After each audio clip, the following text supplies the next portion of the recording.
Хор спел в аэропорту и покорил Казнет.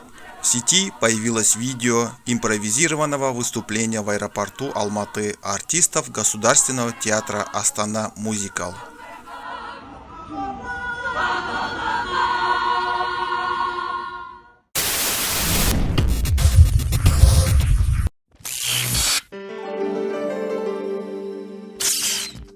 Послушать выступления музыкантов собралось немалое количество пассажиров.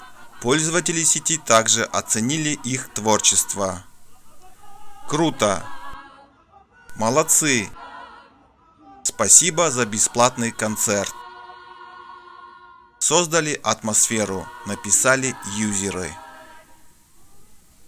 Днем ранее артисты успешно выступили на ежегодном международном фестивале Daegu International Musical Festival в городе Тэгу, Южная Корея.